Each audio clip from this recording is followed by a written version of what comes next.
Dan nak raya ni, setiap sudut perlu dikemas dan dibersihkan untuk menyambut tetamu.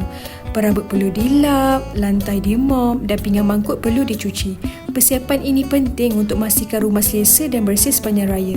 Dengan Bilo Cleaning Products, kerja-kerja pembersihan menjadi lebih mudah. Masa raya, mestilah kita akan jamu banyak makanan kan? Jadinya, pinggan dan cawan akan bertimbun di sinki. Jadi, kita guna Bilo Dishwashing Liquid yang memudahkan kerja mencuci dengan formula buih pekat yang menanggalkan minyak dan kotoran dengan sekali cucian. Seterusnya, Bilo Serai Wangi. Bilo Serai Wangi ni bukan sahaja membantu menanggalkan sisa makanan dan kesan kotoran saja tau, tapi berfungsi juga untuk menghalau serangga seperti semut dan juga lipas. Selepas seharian melayani tetamu, lantai rumah perlu dimop supaya kekal bersih dan selesa. Bilo Floor Cleaner membantu membersihkan kotoran tanpa meninggalkan kesan melekit. Formula yang wangi menjadikan rumah lebih segar dan selesa. Untuk yang ingin dapatkan produk ni, boleh scan QR di atas.